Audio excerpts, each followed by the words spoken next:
ಅದ್ಭುತವಾದ ಪ್ರೀತಿ ನೋಡಿ ಪ್ರಿಯರೇ.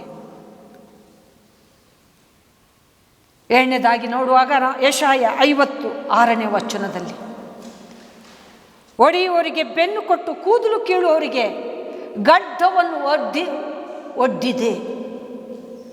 ಮುಸುಕು ಹಾಕಿ ನಿನಗೆ ಒಡೆಯುವವರು ಯಾರು ಎಂಬುದಾಗಿ ಕೇಳಿದ್ರು. ಗಡ್ಡವನ್ನು ಕಿತ್ತರು, ಗಡ್ಡದ ಮೂಲಕ ರಕ್ತ ಸುರಿಯಲ್ಪಟ್ಟಿತ್ತು ಎಂಬುದಾಗಿ ಯೆಶಾಯ 56ನೇ ವಚನ ಹೇಳ್ತಿದೆ. ಹಾಗಿದ್ರೆ ಗಡ್ಡದ ಮೂಲಕ ಯೇಸು ಸ್ವಾಮಿ ರಕ್ತವನ್ನು ನಮಗಾಗಿ ಸುರಿಸಿದ್ದು, ನಾವು ಮುಖ ಎತ್ತಿ ತಂದೆಯನ್ನು ಧೈರ್ಯವಾಗಿ ಅಪ್ಪ ತಂದೆ ಎಂಬುದಾಗಿ ಪುತ್ರ ಸ್ವೀಕಾರದ ಹಕ್ಕಿನಿಂದ ಪ್ರಾರ್ಥಿಸಿ ಎದುರು ನೋಡಬೇಕೆನ್ನುವಂಥ ಉದ್ದೇಶ ಇಟ್ಟುಕೊಂಡು ತನ್ನ ಮುಖವನ್ನು ಕೆಳಗೆ ಹಾಕಿ ಗಡ್ಡದ ಮೂಲಕ ನಮಗೆ ರಕ್ತ ಸುರಿಸಿದರು. ಯೆಶಾಯ 56ನೇ ವಚನ. ತನ್ನ ಮುಖವನ್ನು ಕೆಳಗೆ ಹಾಕಿಕೊಂಡು ನಮ್ಮ ಮುಖವನ್ನು ಎಬ್ಬಿಸುವಂತೆ ಮಾಡಿ ಅಪ್ಪ ತಂದೆ ಎಂಬುದಾಗಿ ಧೈರ್ಯವಾಗಿ ಆತನ ಮಕ್ಕಳು, ಆತನ ಪುತ್ರರೆನ್ನುವಂಥ ದೃಷ್ಟಿ ಇಟ್ಟುಕೊಂಡು ನೀವು ಧೈರ್ಯವಾಗಿ ಪಾಪವನ್ನು ನಿಮ್ಮ ವಿಷಯದಲ್ಲಿ ನಾನು ವಾಶೌಟ್ ಮಾಡಿರುವಾಗ ಧೈರ್ಯವಾಗಿ ಪ್ರಾರ್ಥಿಸಿರಿ, ದೇವರನ್ನು ಕೇಳಿಕೊಳ್ಳ್ರಿ ಅನ್ನುವಂಥ ದೃಷ್ಟಿ ಇಟ್ಟುಕೊಂಡೇ ನಮ್ಮ ಮುಖ ಎತ್ತಲು ಅವರ ಮುಖವನ್ನು ಕೆಳ ಮಾಡಿದರು. ಇದು ಎರಡನೇ ರೀತಿಯ ರಕ್ತ ಸುರಿಸಿದಂಥ ಒಂದು ಅಂಶ ಪ್ರಿಯರೇ. ಮೂರನೇದಾಗಿ ನಾವು ನೋಡುವಾಗ ಆತನ ಮೇಲೆ ಕೊರಡೆಗಳಿಂದ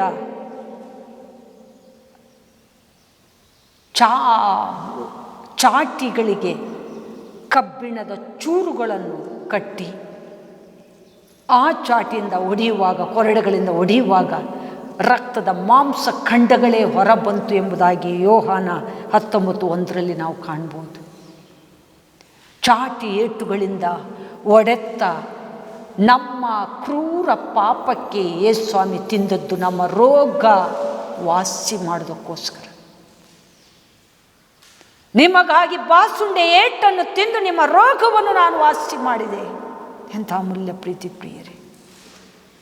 ಈ ಅಮೂಲ್ಯ ಪ್ರೀತಿಗೆ ಬದಲಾಗಿ ನಾವು ಸಲ್ಲಿಸಲಿಕ್ಕೆ ಏನಿಲ್ಲದಿದ್ರು ಪದೇ ಪದೇ ದೇವರ ನ್ಯೂನ್ಯತೆಯಲ್ಲಿದ್ದು ದೇವರನ್ನು ಘನಪಡಿಸುತ್ತಾ ದೇವರ ವಿಷಯವನ್ನು ನಾಶವಾಗುತ್ತಿರುವ ಆತ್ಮಗಳಿಗೆ ತಿಳಿಸುವುದೇ ನಮ್ಮ ಆದ್ಯ ಕರ್ತವ್ಯ ಗುರಿಯಾಗಬೇಕು. 2000 ವರ್ಷದ ಹಿಂದೆ ದುಷ್ಟ ಸಮೇತ ನಾಶವಾಗಬಾರ್ದು. ದುಷ್ಟನ ಸಾವಿನಲ್ಲೂ ದೇವರಿಗೆ ಸ್ವಲ್ಪನೂ ಇಷ್ಟ ಇರಲಿಲ್ಲ. ಆತನು ದುರ್ಮಾರ್ಗ ಬಿಟ್ಟು ಸನ್ಮಾರ್ಗಕ್ಕೆ ಬಂದು ಪರಲೋಕ ಸೇರಬೇಕು, ಸತ್ಯವನ್ನು ತಿಳ್ಕೊಂಡು ಕ್ರೂಚೆಯ ಯಾತನೆ ನಮಗಾಗಿ, ದುಷ್ಟರಿಗಾಗಿ, ಪಾಪಿಗಳಿಗಾಗಿ, ಹೌದು ಮಾನವರ ರಕ್ಷಣೆಗೋಸ್ಕರ ಎಂಬುದಾಗಿ ಪ್ರತಿಯೊಬ್ಬ ತಿಳ್ಕೊಳ್ಬೇಕೆಂಬುದಾಗಿ ತಂದೆಯ ಸಂಕಲ್ಪವಾಗಿತ್ತು. ಹಾಗೆ ಶಾಸ್ತ್ರದ ಎಲ್ಲ ಮಾತುಗಳನ್ನು ನೆರವೇರೋದಕ್ಕೋಸ್ಕರ ಯೇಸು ಸ್ವಾಮಿ ಕತ್ತೆಯ ಮರಿಯನ್ನು ಹೊತ್ತುಕೊಂಡು ಅದರಲ್ಲಿ ಕೂತು ಹೋಸನ್ನ ಅನ್ನುವಂಥ ಅಥವಾ ಕರ್ತನಿಗೆ ಜಯ ಮಹಿಮೆ ಎನ್ನುವಂಥ ಗೌರವಕ್ಕೆ ಪಾತ್ರರಾದರು. ಅಂದು ಹೇಗೆ ಕತ್ತೆ ಯೇಸು ಸ್ವಾಮಿಯನ್ನು ಬೆನ್ನ ಮೇಲೆ ಹೊತ್ತುಕೊಂಡಿತ್ತು, ಹಾಗೆ ನಾವು ನಮ್ಮ ಹೃದಯದಲ್ಲಿ ಯೇಸು ಸ್ವಾಮಿಯನ್ನು ಧರಿಸಿಕೊಂಡು ಯೇಸು ಸ್ವಾಮಿಯ ಬಗ್ಗೆ ಅನೇಕರಿಗೆ ಹೇಳುತ್ತಾ ದೇವರನ್ನು ಘನಪಡಿಸುತ್ತಾ ಪರಲೋಕ ಸೇರಿಸಲೇಬೇಕು. ಈ ವಿಷಯದಲ್ಲಿ ದೇವರು ನಮ್ಮ ವಿಷಯದಲ್ಲಿ ನಂಬಿಕೆ ಇಟ್ಟಿದ್ದಾರೆ. ದೇವರ ನಂಬಿಕೆಗೆ ನಾವು ಎಂದೂ ದ್ರೋಹ ಮಾಡದಾಗೆ ನಮ್ಮ ಹೃದಯದಲ್ಲಿ ದೇವರನ್ನು ಧರಿಸಿಕೊಳ್ಳೋಣ, ಹೊತ್ತುಕೊಳ್ಳೋಣ. ದೇವರ ಸೇವೆ ಮಾಡುತ್ತಾ ದೇವರನ್ನು ಮೆಚ್ಚಿಸೋಣ, ಎಲ್ಲರನ್ನು ಪರಲೋಕಕ್ಕೆ ಸೇರಿಸೋಣ. ಇದೇ ನಮ್ಮ ದೊಡ್ಡ ಉದ್ದೇಶ, ದೇವರ ಚಿತ್ತ. ಹೀಗೆ ಬಾಸುಂಡೆ ಏಟುಗಳನ್ನು ತಿನ್ನುವಾಗ ಕಬ್ಬಿಣದ ಚೂರುಗಳನ್ನು ಆ ಚಾಟಿಗಳಿಗೆ ಕಟ್ಟಿದ್ರಿಂದ ಮಾಂಸದ ಖಂಡಗಳೇ ಕಿತ್ತು ಬಂದ್ರೂ ಯೇಸು ನಮಗೋಸ್ಕರ ಎಲ್ಲವನ್ನು ಸಹಿಸಿಕೊಂಡು ತನ್ನ ಜೀವವನ್ನು ಯಜ್ಞಾರ್ಪಣೆ ಮಾಡಿದರು. ಬಾಸುಂಡೆ ಏಟುಗಳು ನಮ್ಮ ರೋಗ ಗುಣವಾಗುವುದಕ್ಕೋಸ್ಕರ ಎಂಬುದಾಗಿ ದೇವರ ವಾಕ್ಯ ಹೇಳುತ್ತಿದೆ. ಹಾಗೆ ಯೋಹಾನ 19:2-3 ಹೇಳುತ್ತಿದೆ, ಮುಳ್ಳಿನ ಕಿರೀಟದಿಂದ ಆತನನ್ನು ಚುಚ್ಚಿ ರಕ್ತ ಸುರಿಸುವಂತೆ ಮಾಡಿ ಹೀಯಾಳಿಸಿದ್ರು. ಬಂಗಾರದ ಕಿರೀಟವನ್ನು ಧರಿಸುವಂಥ ಯೇಸುಸ್ವಾಮಿಗೆ ಹೀನವಾಗಿ ಮುಳ್ಳಿನ ಕಿರೀಟವನ್ನು ಚುಚ್ಚಿದ್ರು, ಹಾಕಿದ್ರು. ಆದರೂ ಅವರು ಹೀನಾವಸ್ಥೆಯಲ್ಲಿ ಯೇಸುಸ್ವಾಮಿಯನ್ನು ದೇವರನ್ನು ಕಂಡರು. ಆ ಮುಳ್ಳಿನ ಕಿರೀಟದಲ್ಲೇ ಒಂದು ದೊಡ್ಡ ಮಹತ್ವ ಇದೆ. ಮಾನವರ ಶಾಪವನ್ನು ತೆಗೆದುಕೋಸ್ಕರ ಮುಳ್ಳಿನ ಕಿರೀಟ ಯೇಸುಸ್ವಾಮಿ ಧರಿಸಲೇಬೇಕಾಯಿತು. ಗಲಾತ್ಯ 3:14 ಮರದ ಕಂಬಕ್ಕೆ ತೂಗು ಹಾಕಲ್ಪಟ್ಟವನು ಶಾಪಗ್ರಸ್ತ. ಮುಳ್ಳಿನ ಕಿರೀಟವನ್ನು ಯೇಸುಸ್ವಾಮಿ ಧರಿಸಿದಂಥ ಉದ್ದೇಶ ಶಾಪವನ್ನು, ಮುಳ್ಳು ಶಾಪಕ್ಕೆ ಸೂಚನೆಯಾದದ್ರಿಂದ ಮರದ ಶಿಲುಬೆ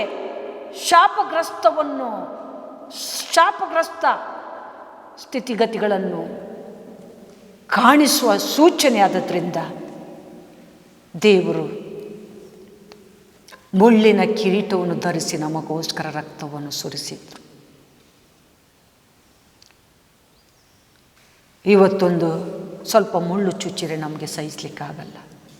ನಮಗೋಸ್ಕರ, ನಮ್ಮ ಶಾಪವನ್ನು ತೆಗೆಯೋದಕ್ಕೋಸ್ಕರ ಯೇಸುಸ್ವಾಮಿ ಮುಳ್ಳಿನ ಕಿರೀಟವನ್ನು ಚಚ್ಚಿಸಿಕೊಂಡಿದ್ದಾರೆ. ಅಂದರೆ ಅದು ನಮ್ಮನ್ನು ರಕ್ಷಿಸೋದಕ್ಕೋಸ್ಕರ, ತಂದೆಯ ಚಿತ್ತವನ್ನು ನೆರವೇರಿಸಿ ತಂದೆಯನ್ನು ಸಮಾಧಾನಪಡಿಸೋದಕ್ಕೋಸ್ಕರ, ಮಾನವರನ್ನು ನಮ್ಮನ್ನು ರಕ್ಷಿಸಿ ಪರಲೋಕ ಸೇರಿಸೋದಕ್ಕೋಸ್ಕರ ಮುಳ್ಳಿನ ಕಿರೀಟ ಧರಿಸಿ ಶಾಪವನ್ನು ಹೊಡೆದು ಓಡಿಸಿದರು, ಶಾಪವನ್ನು ಬಿಡಿಸಿದರು. ಈ ಸತ್ಯವನ್ನು ಯಾರು ಪ್ರೀತಿಯಿಂದ ಸ್ವೀಕರಿಸಿ ನಂಬಿ ಮುಂದೆ ಸಾಗ್ತಾರೋ ಅವರಿಗೆ ರಕ್ಷಣೆ ಎಂಬುದಾಗಿ ದೇವರ ವಾಕ್ಯ ಸ್ಪಷ್ಟವಾಗಿ ಹೇಳ್ತಾ ಇದೆ.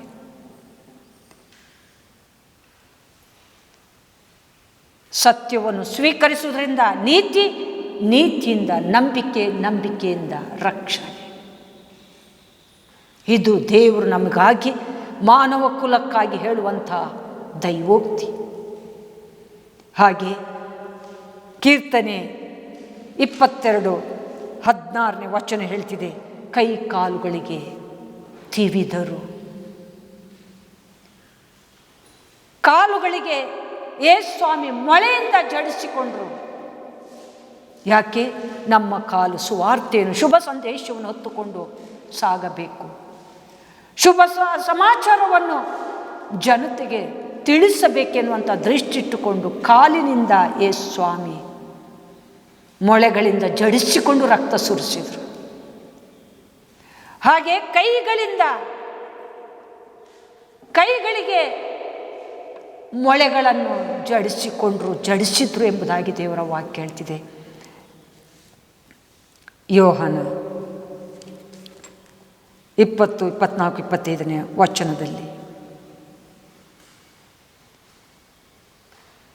ಅದು ಮಾನವರ ಕೈ ಎತ್ತಿ ಹರಸೋದಕ್ಕೋಸ್ಕರ, ಆಶೀರ್ವದಿಸೋಕ್ಕೋಸ್ಕರ, ಪ್ರಾರ್ಥಿಸೋದಕ್ಕೋಸ್ಕರ ಇರಲಿ ಎಂಬುದಾಗಿ ಕೈಗಳಿಂದ ಯೇಸುಸ್ವಾಮಿ ರಕ್ತ ಸುರಿಸಿದರು.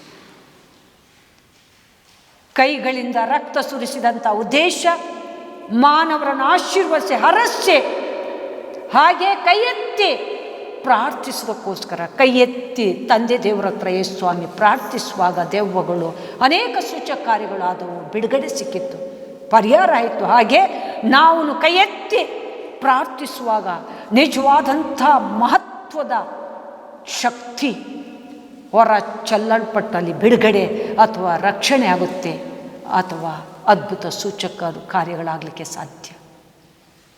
ಇಂಥ ಉದ್ದೇಶಗಳನ್ನು ಇಟ್ಟುಕೊಂಡು ಕೈ ಕಾಲುಗಳಿಂದ ಶುಭ ವರ್ತಮಾನವನ್ನು ತೆಗೆದುಕೊಂಡು ಹೋಗಲಿ ಎಂಬುದಾಗಿ ಕಾಲಿನಿಂದ ಮಾಡಬಾರದ ಕೃತ್ಯಗಳನ್ನು ಮಾಡಿ ಮತ್ತೆ ಮತ್ತೆ ಕೆಟ್ಟ ಕೆಲಸಗಳಿಗೆ ಹೋಗೋದು ಬೇಡ. ಅದರಿಂದ ಪ್ರಯೋಜನ ಇಲ್ಲ, ಅದು ನರಕ ಯಾತನೆ ಮತ್ತು ಕಟ್ಟ ಕಡೆಗೆ ನರಕನೇ, ಮರಣ ಮಾರ್ಗನೇ. ಆದರೆ ಆ ಕಾಲುಗಳು ಶುಭ ಸತ್ಯವನ್ನು ತಿಳಿದ್ರಿಂದ ಶುಭ ಸಂದೇಶವನ್ನು, ಶುಭ ಶುಕ್ರವಾರದ ಮಹತ್ವವನ್ನು ಹೊರಚೆಲ್ಲಲಿ ಎನ್ನುವಂಥ ದೃಷ್ಟಿ ಇಟ್ಟುಕೊಂಡು ಕಾಲಿನಿಂದ ದೇವರು ರಕ್ತ ಸುರಿಸಿದು, ಕೈಯನ್ನು ಹರಸಿ ಪ್ರಾರ್ಥಿಸಿ ಕೈಗಳನ್ನು ಎತ್ತಿ ದೇವರಿಗೆ ಸ್ತುತಿ ಮಾಡೋದಕ್ಕೋಸ್ಕರ ಕೈಗಳಿಂದ ರಕ್ತವನ್ನು ಸುರಿಸಿದರು. ಇನ್ನು 7ನೆಯ ಸಂಗತಿ ನೋಡುವಾಗ ಯೋಹಾನ 19:34-35 ಒಂದು ವಚನ, ಪಕ್ಕೆಗೆ ತಿವಿಸಿಕೊಂಡು ಪಕ್ಕೆಯಿಂದ ನೀರು ರಕ್ತ ಹೊರಚುಮ್ಮಿತು ಎಂಬುದಾಗಿ ಸತ್ಯವೇದ ಹೇಳುತ್ತೆ. ಆದಾಮನಿಗೆ ಸ್ತ್ರೀಯನ್ನು ದೇವರು ಸಂಗಾತಿಯಾಗಿ ಕೊಡುವಾಗ ಆದಾಮನ ಪಕ್ಕೆಯಿಂದ ಅಥವಾ ಹೃದಯದ ಕೆಳಭಾಗದಿಂದ ಎಲುಬು ತೆಗೆದು ಸ್ತ್ರೀಯನ್ನುಂಟು ಮಾಡಿ ತನ್ನ ಶ್ವಾಸವನ್ನು ಊದಿದರು.